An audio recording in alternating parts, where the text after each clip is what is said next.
सगळ्यांना माझा नमस्कार। आज आपण हा जो फेसबुक लाईव्ह सेशन आहे तो दोन कारणांनी आपण आज घेत आहोत आणि त्याकरिता माझ्यासोबत आज आपल्या महानगरपालिकेचे आयुक्त डॉक्टर सुनील लहाने सुद्धा आपल्यासोबत आहे। आपल्या सगळ्यांना माहीत आहे की काल दिनांक 4 एप्रिलला गव्हर्नमेंट ऑफ महाराष्ट्र आपल्या शासनाने एक लॉकडाऊनचा एक ऑर्डर काढलेला आहे आणि त्याच्यामध्ये काय सुरू राहणार आणि काय सुरू नाही राहणार म्हणजे बंद राहणार याच्या बाबतीमध्ये त्यांनी क्लिअर कट त्याच्यामध्ये इन्स्ट्रक्शन्स दिलेल्या आहेत। त्याच्या अनुषंगाने नागरिकांमध्ये कसलीही कन्फ्युजन किंवा कसलाही शंका असू नये यासाठी आपण आज हा फेसबुक लाईव्ह सेशन ठेवलेला आहे। याच्यामध्ये दुसरा लॉकडाऊनच्या तरी दुसरा पार्ट जो राहणार आहे तो वॅक्सिनेशनचा राहणार आहे। त्याच्यामध्ये वॅक्सिनेशन किती झालेलं आहे आणि आपल्याला वॅक्सिनेशन वाढवण्यासाठी काय काय करायचं आहे याच्या बाबतीमध्ये पण आपण थोडी आज चर्चा याच्यामध्ये करणार आहे। सगळ्यात पहिले आज रात्री 8 वाजतापासून जो लॉकडाऊन पूर्ण महाराष्ट्रामध्ये लागणार आहे त्याच्यामध्ये काय काय सर्व्हिसेस अलाउड करणार आहे आणि काय काय सर्व्हिस आपण अलाउड करणार नाही आहे याच्या बाबतीमध्ये आपण थोडक्यामध्ये नांदेडकरांना सांगू इच्छितो की सगळ्यात प्रथम याच्यामध्ये पूर्ण जिल्ह्यामध्ये सेक्शन 144 CRPC हा इम्पोज करण्यात आलेला आहे। याच्या अंतर्गत एका ठिकाणी 5 पेक्षा जास्त लोक जमण्यास मनाई आहे। जर लोक जमले तर त्यांच्यावर कारवाई करण्याची मुभा याच्यामध्ये देण्यात आलेली आहे। त्यामुळे एका ठिकाणी 5 पेक्षा जास्ती लोक कसल्याही परिस्थितीमध्ये जमाव करू शकत नाही। त्याचबरोबर याच्यामध्ये दुसरा आहे की रोज सकाळी 8 वाजतापासून सकाळी 8 वाजतापासून सकाळी 7 वाजतापासून संध्याकाळी 8 वाजतापर्यंत आपण ॲक्टिव्हिटी सुरू राहणार आहे आणि 8 वाजतानंतर पूर्ण कर्फ्यू लागणार आहे। म्हणजे 8 वाजतानंतर कोणीही बाहेर पडू शकत नाही। परंतु याच्यामधून वीकेंडला आणि सॅटर्डे आणि संडेला सगळं काही बंद राहणार आहे। परंतु याच्यामध्ये काही एक्सेप्शन्स आहे। याच्यामध्ये मेडिकल आणि इसेन्शियल सर्व्हिसेसला आपण मुभा दिलेली आहे आणि ह्या ऑर्डरमध्ये आम्ही इसेन्शियल सर्व्हिसेस काय राहणार आहे याच्यावर सुद्धा आपण क्लॅरिटी केलेली आहे। याच्यामध्ये hospitals, clinics, medical insurance offices, pharma companies, medical shops, groceries, भाजीपाल्याचे शॉप, डेअरी, बेकरी, कन्फेक्शनरी आणि फूड शॉप, त्यानंतर पब्लिक ट्रान्सपोर्ट याच्यामध्ये ट्रेन्स, टॅक्सी, ऑटोमोबाईल आणि पब्लिक बसेस, त्यानंतर service related to pre monsoon activity आता पावसाळा येण्याच्या आधी जे आपल्याला कामं करावं लागतात त्याला आपण मुभा राहणार आहे याच्यामध्ये। त्यानंतर ऑल पब्लिक सर्व्हिसेस जे आपण शासकीय कार्यालय राहील त्याला पण याच्यामध्ये मुभा देण्यात आलेली आहे। ट्रान्सपोर्ट ऑफ गुड्स हे सुरू राहील म्हणजे रात्री 8 वाजतानंतर सुद्धा आपण ट्रान्सपोर्ट इसेन्शियल कमोडिटीचं ट्रान्सपोर्ट आपण याच्यामध्ये अलाउड करणार आहे, त्याला कुठेही आपण हानी याच्यामध्ये पोहोचवणार नाही आहे। त्यानंतर ॲग्रिकल्चर रिलेटेड सर्व्हिसेससुद्धा ओपन राहणार आहे। त्यानंतर ई कॉमर्स आणि मीडिया यांना पण याच्यामध्ये ट्रान्सपोर्टची मुभा याच्यामध्ये आपण देण्यात आलेली आहे। त्यानंतर दुसरी बाब याच्यामध्ये आहे आउटडोर ॲक्टिव्हिटीज म्हणजे गार्डन्स, पब्लिक ग्राउंड हे सुद्धा ओपन राहणार, परंतु सकाळी 7 वाजतापासून संध्याकाळी 8 वाजतापर्यंत म्हणजे रात्री 8 ते सकाळी 7 पर्यंत हे पण बंद राहणार आहे आणि सॅटर्डे संडेला हे बंद राहणार आहे। त्यानंतर शॉप्स, मार्केट आणि मॉल हे सगळे बंद राहणार आहे। फक्त जे इसेन्शियल सर्व्हिस आपण सांगितली तेच दुकानं उघडे राहणार, बाकी सगळे शॉप्स, मॉल्स हे सगळे बंद राहणार आहेत 30 एप्रिलपर्यंत। आणि याच्यामध्ये एक मुभा आपल्याला अशी दिलेली आहे की हे दुकानं जरी बाकीचे बंद राहणार आहे नॉन इसेन्शियल त्याच्यामध्ये अशी मुभा दिली आहे की त्या दुकानच्या मालक आणि त्याच्यामध्ये काम करणारे सगळे व्यक्ती जे 45च्या वर आहेत त्यांनी लवकर वॅक्सिनेशन करून घ्यावं, जेणेकरून जर पुढच्या 10 दिवसामध्ये हा लॉकडाऊनमध्ये काही शिथिलता आली तर ते दुकान आपल्याला सुरू करता येईल। परंतु यासाठी गव्हर्नमेंटने टाईम दिलेला आहे, त्या टाईममध्येच हे वॅक्सिनेशन सगळ्यांनी करून घ्यायचं आहे। त्याच्या अनुषंगाने फेसबुक लाईव्हला यायच्या आधीच आपली कमिशनर साहेब आणि आम्ही आणि सगळ्या संघटनेची जे दुकानदार, केमिस्ट असोसिएशन, अडद असोसिएशन, हॉटेलियर असोसिएशन यांची मीटिंग झाली आणि त्यांना आम्ही सांगितलं आहे की तुम्ही तुमचे लोक जमा करा, 400-500 लोक जमा करा आणि कॉर्पोरेशनला सांगा जेणेकरून आम्ही ते कॅम्प लावून त्यांचं वॅक्सिनेशन आम्ही करून घेऊ। वॅक्सिनेशन करण्यामध्ये प्रशासनाचं एकदम सहकार्य राहणार आहे, त्यामुळे यांचं आपल्या पुढच्या 5 ते 10 दिवसामध्ये वॅक्सिनेशन आपल्याला संपवायचं आहे। त्यानंतर पब्लिक ट्रान्सपोर्ट याच्यामध्ये ऑलरेडी अलाउड केलेला आहे आपण, ते पब्लिक ट्रान्सपोर्ट सुरू राहील, परंतु याच्यामध्ये ऑटो रिक्षामध्ये ड्रायव्हर आणि 2 पॅसेंजरच अलाउड राहील। त्यानंतर टॅक्सी जे 4 व्हीलर आहे त्याच्यामध्ये ड्रायव्हर आणि 50%च कॅपॅसिटी आपण अलाउड करणार, म्हणजे 4ची कॅपॅसिटी असेल तर 2च व्यक्ती त्याच्यामध्ये बसू शकता। आणि बसमध्ये जे RTO पासिंगमध्ये जे आहे त्याच्यामध्ये फुल सिटिंग कॅपॅसिटीमध्ये आपण अलाउड करणार आहे, परंतु no standing passenger will be allowed. त्यानंतर बाकी याच्यामध्ये डिटेल आहे, ते डिटेल आपल्या ऑर्डरमध्ये दिलेले आहे. ऑर्डर आम्ही मीडियाला आणि आमच्या फेसबुक पेज आणि सगळ्या वेबसाईटवर आपण टाकलेलं आहे, ते कृपया नागरिकांनी वाचून घ्यावं. त्यानंतर ऑफिसेस, शासकीय ऑफिसेस सोडून सगळे प्रायव्हेट ऑफिसेस बंद राहील. त्याच्यामध्ये प्रायव्हेट ऑफिसमध्ये फक्त एक्सेप्शन आहे बँक्सला, इलेक्ट्रिक सप्लायच्या कंपनीज, टेलिफोनच्या कंपनीज, इन्शुरन्स, मेडिकल क्लेम्स आणि फार्मा कंपनीज यांनाच फक्त ऑफिस ठेवण्याचं मुभा आहे. बाकी सगळे ऑफिसेस 30 एप्रिलपर्यंत बंद राहणार आहे. आणि गव्हर्नमेंट ऑफिसेस जरी उघडे असेल, गव्हर्नमेंट ऑफिसेसमध्ये फक्त 50% अटेंडन्स अलाउड आहे. त्या HODना आम्ही ऑलरेडी सांगितलेलं आहे की अल्टरनेट डे दिवस ऑड इव्हन ठेवा, बर्थडेच्या अकॉर्डिंग ठेवा, त्या अकॉर्डिंग फक्त 50% एम्प्लॉई ऑफिसमध्ये गव्हर्नमेंटमध्ये अलाउड आम्ही करणार आहे. प्रायव्हेट ट्रान्सपोर्ट पण याच्यामध्ये अलाउड राहणार आहे, फक्त सकाळी 7 ते रात्री 8 पर्यंतच हे अलाउड राहणार आहे, तेही फक्त इमर्जन्सी आणि इसेन्शियल सर्व्हिसेससाठी. त्यानंतर रिक्रिएशन आणि एंटरटेनमेंट याच्यामध्ये सगळे थिएटर, स्विमिंग पूल, क्लब्स हे सगळे बंद राहणार आहे. त्यामुळे याच्यामध्ये कोणत्याही क्लबला, थिएटरला, अम्युजमेंट पार्कला, व्हिडिओ गेम पार्लरला, water park, swimming pool, gyms, sports complexes हे सगळे बंद राहणार आहे.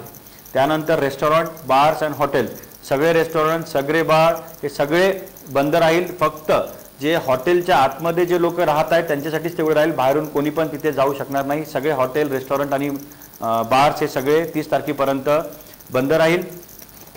त्यानंतर धार्मिक स्थळांबाबत सगळं धार्मिक स्थळं सगळे बंद राहील, फक्त त्याच्या आतमध्ये, कारण 144 सेक्शन लागल्यामुळे कोणी पण व्हिजिटर धार्मिक स्थळावर जाण्यासाठी परवानगी नाही आहे. फक्त आतमध्ये जे पुजारी साहेब आहे त्यांनीच फक्त ते पूजा अर्चा करायला, त्यांना जे धार्मिक त्यांची नियमित पद्धत आहे तेच करायला त्यांना अलाउड आहे. बाहेरच्या कोणत्याही माणसाला रिलिजियस प्लेसवर जायला परवानगी याच्यामध्ये दिलेलं नाही आहे. त्यानंतर सगळे कटिंगचे दुकानं, स्पा, सलून, ब्युटी पार्लर हे सुद्धा बंद राहणार आहे.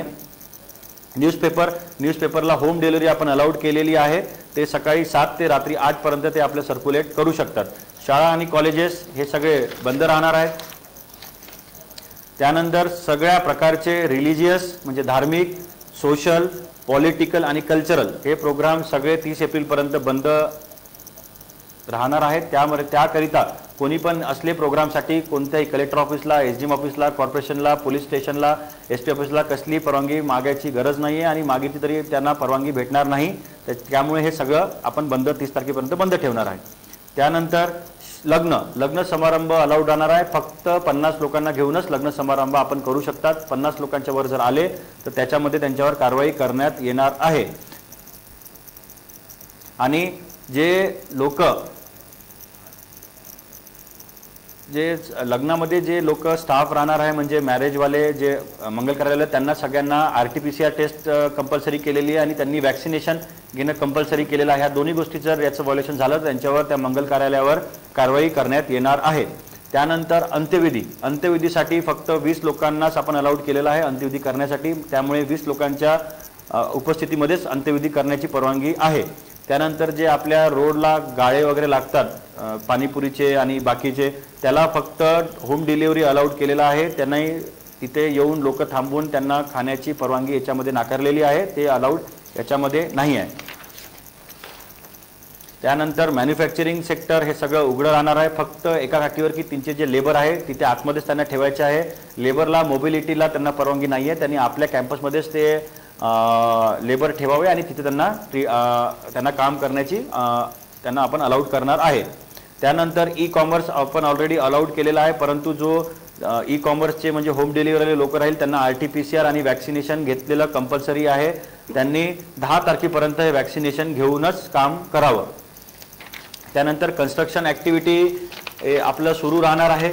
त्यानंतर एक महत्त्वाची सूचना याच्यामध्ये अशी आहे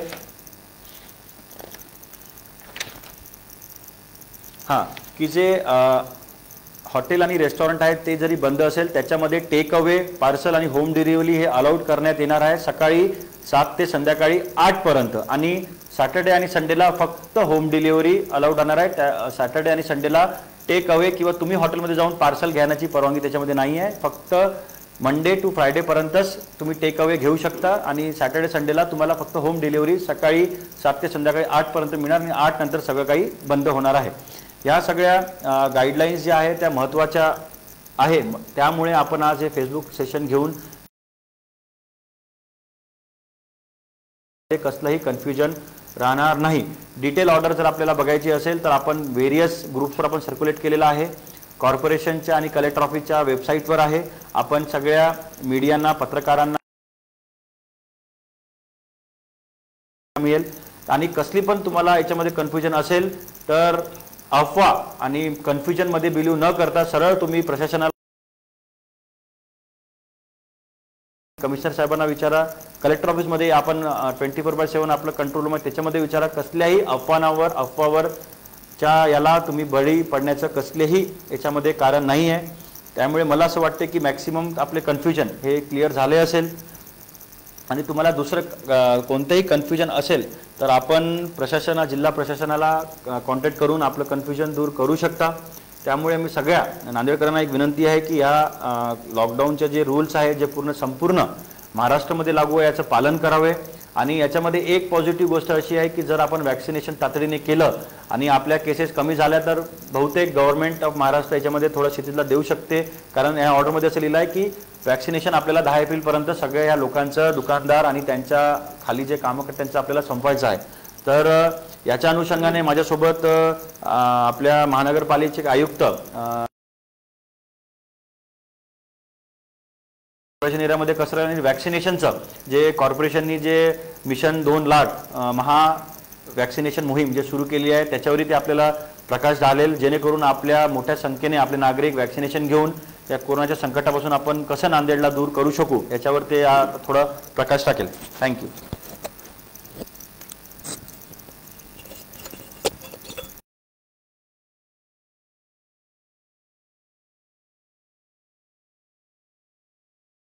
आजपासून सुरू होणाऱ्या नवीन लॉकडाऊनच्या गाईडलाईनच्या संदर्भामध्ये आपल्याला डिटेलमध्ये सांगितलेलं आहे।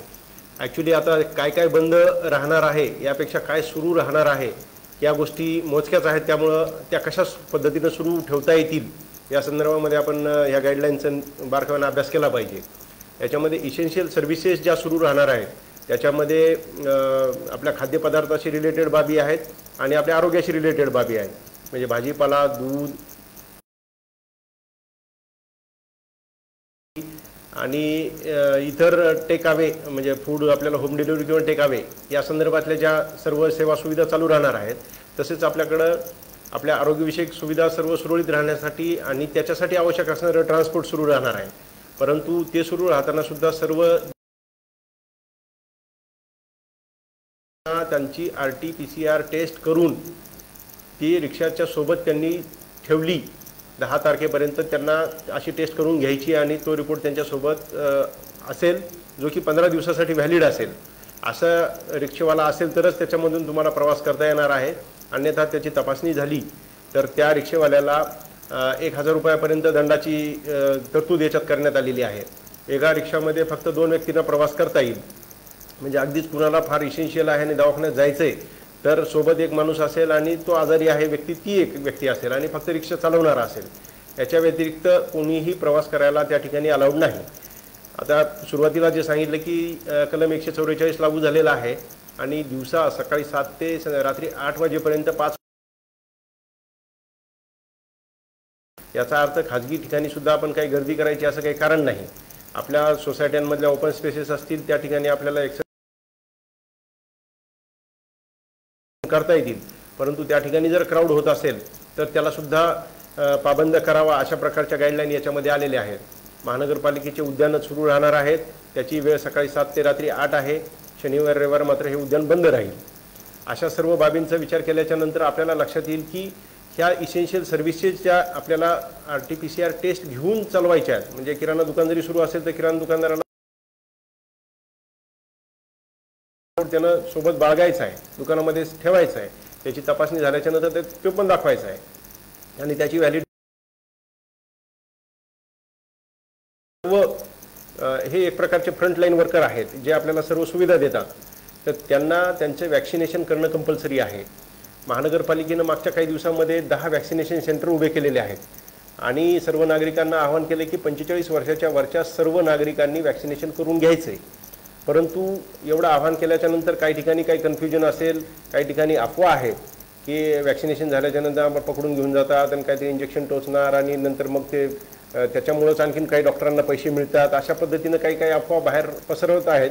आणि वॅक्सिनेशनचा जेवढा आपल्याला रिझल्ट मिळाला पाहिजे होता त्यापेक्षा अतिशय कमी प्रमाणामध्ये आपल्या शहरामध्ये वॅक्सिनेशन होत आहे.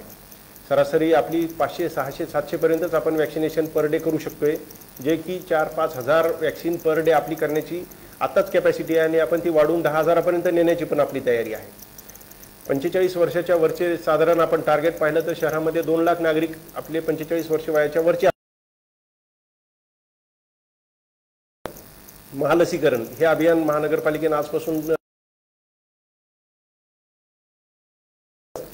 अगदी काही ठिकाणी आज आम्ही चर्चा केली व्यापारी संघटनांसोबत की त्यांचे जर लवकरात लवकर वॅक्सिनेशन करून घ्या म्हणून ज्या गाईडलाईन आहेत तर त्यांनी त्यांचे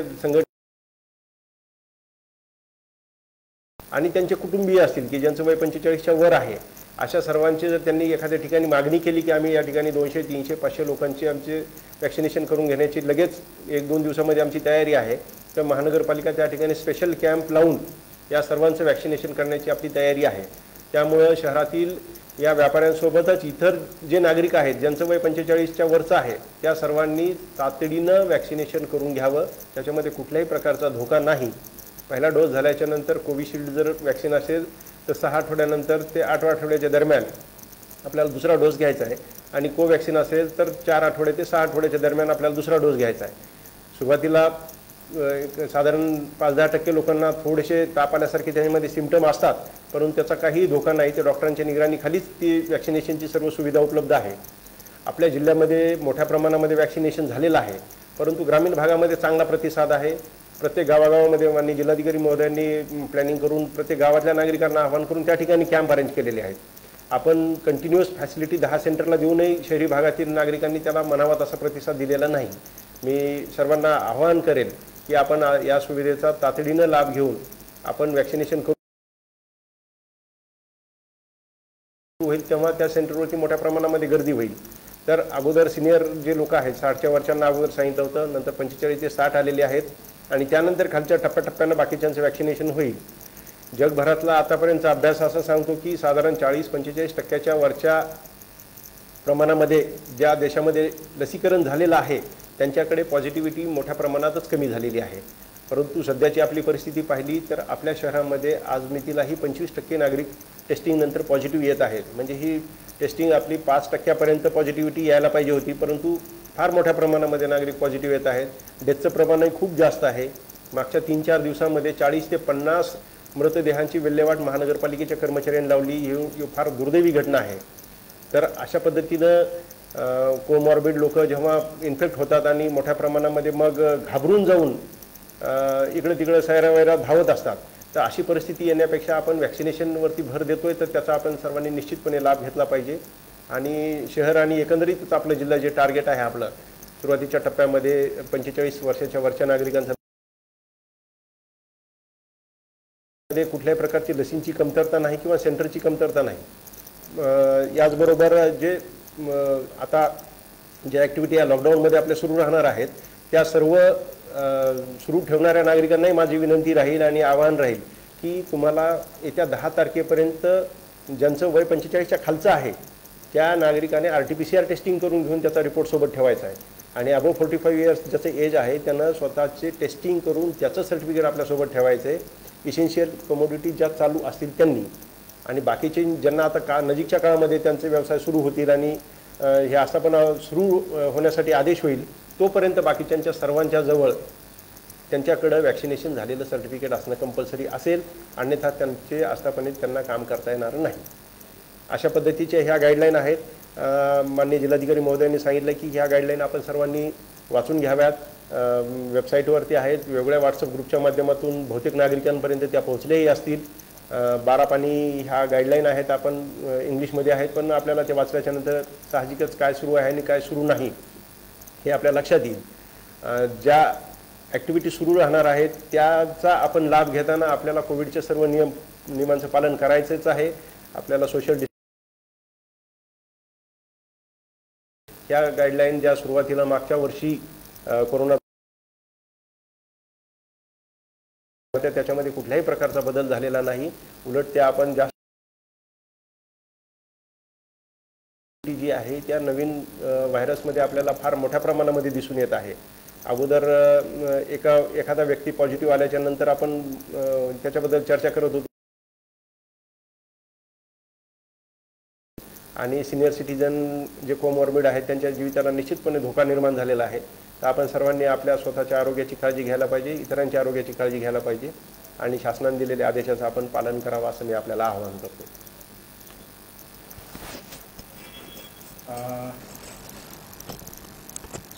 धन्यवाद लहाने साहेब. आपण खूप चांगल्या रीतीने सांगितलं की काय करू शकतो आणि ते टाळण्यासाठी वॅक्सिनेशनचा काय महत्त्वाचा रोल आहे. याच्या सांगत असताना एक गोष्ट सुटून गेली की परीक्षा. आता खूप लोकांचे कमेंट्स याच्यामध्ये आहे की सर 11 तारखेला MPSCची परीक्षा आहे, मग NCCची परीक्षा, C सर्टिफिकेटची परीक्षा आहे. तर याच्यामध्ये परीक्षेला कुठेही मनाई केली नाही. जे परीक्षा ठरलेली आहे ते होणार आणि त्यासाठी जे आपण कोविडचे प्रोटोकॉल दिलेले आहे, जसं की जे निरीक्षक असतात, एक्झामिनर असतात, त्यांची आम्ही RT-PCR टेस्ट करून घेणार आहे आणि विद्यार्थ्यांना पण ट्रान्सपोर्टची सोय आपण अलाउड केलेली आहे. त्यामुळे जे परीक्षा आहे, जे government of Maharashtra, government of इंडियाच्या किंवा इतर ज्या आपण MPSC UPSCच्या परीक्षा, त्या परीक्षा आपल्या ठरलेल्याप्रमाणे होणार आहे. त्याच्यामध्ये विद्यार्थ्यांना कसलीच घाबरण्याची याच्यामध्ये गरज नाही आहे. दुसरा मुद्दा आजचा होता की वॅक्सिनेशन. आता ग्रामीण भागामध्ये आपण मोठ्या प्रमाणामध्ये वॅक्सिनेशन करत आहोत आणि मला सांगायला आनंद होतो की महाराष्ट्रामध्ये जे डेली वॅक्सिनेशन होतं त्याच्यामध्ये आपला जिल्हा 4थ्या आणि 5व्या नंबरवर दररोज राहत आहे. थोडा याच्यामध्ये कुठेतरी आपले लोक कमी पडत आहे. त्यामुळे आता कॉर्पोरेशननी जो मिशन 2 लाख म्हणजे पुढच्या 10 दिवसामध्ये जवळपास 2 लाख लोकांना आपल्याला वॅक्सिनेशन करायचं आहे. त्यासाठी आम्ही सगळ्या आपल्या शहरातले नगरसेवक, सगळे बिझनेसमॅन, सगळे नागरिक जे पण आहे त्यांना सांगितलं आहे की तुम्ही लोक जमवा आणि आपले जे 10 सेंटर आहे ते सोडून जरी सुद्धा आपण म्हणतो की साहेब आमच्याकडे 200 लोक आमची वॅक्सिन घ्यायला तयार आहे 25च्या वर आणि आपण जर आम्हाला सुचवलं तर आम्ही आमची टीम तिथे आम्ही एक छोटासा दवाखाना डिक्लेअर करू आणि तिथे आम्ही लोकांना वॅक्सिनेशन देऊन आपलं हे मोहीम पार पाडणार आहे. त्यामुळे आता जिल्हा प्रशासन, कॉर्पोरेशन, पोलीस प्रशासन या तिघाही प्रशासनाकडून आपल्याला एकच विनंती आहे की जे लॉकडाऊनचे जे नियम आहेत ते पाळा आणि लवकरात लवकर वॅक्सिन घेऊन स्वतःला या कोरोनापासून थोडा बचाव करण्याचा आपल्याला मदत करून जिल्हा प्रशासनाची मोहीम वॅक्सिनेशन त्याला आपण साथ देऊन आपण सगळे मिळून आपण या कोरोनाला आपण लवकरात लवकर हद्दपार करण्याचं आपण निश्चय घ्यावा आणि त्यामध्ये आपल्या प्रशासनाला आपण सहकार्य करून पुन्हा एकदा ज्या प्रकारे आपण फेज 1 जे पहिली लाट होती सप्टेंबर-ऑक्टोबरमध्ये त्याला आपण ज्याप्रमाणे आपल्या शहरातून आपल्या जिल्ह्यातून हद्दपार केला त्याचप्रमाणे या लाटीला सुद्धा आपण हद्दपार निश्चित करू असा माझा विश्वास आहे. अजून एकदा सगळ्या नागरिकांना हे जे नियम आहे, जे लॉकडाऊनचे नियम आहे ते स्ट्रिक्टली फॉलो करण्याची मी सूचना पण करतो आणि विनंती पण करतो. आणि आपण सगळे फेसबुकवर आलात, आमचं जे लॉकडाऊनच्या बाबतीत गाईडलाईन्स आहे जे आपण ऐकल्या त्यामुळे सगळ्यांचे मी धन्यवाद व्यक्त करतो आणि आजचा आपण हा सेशन इथे संपवू. धन्यवाद.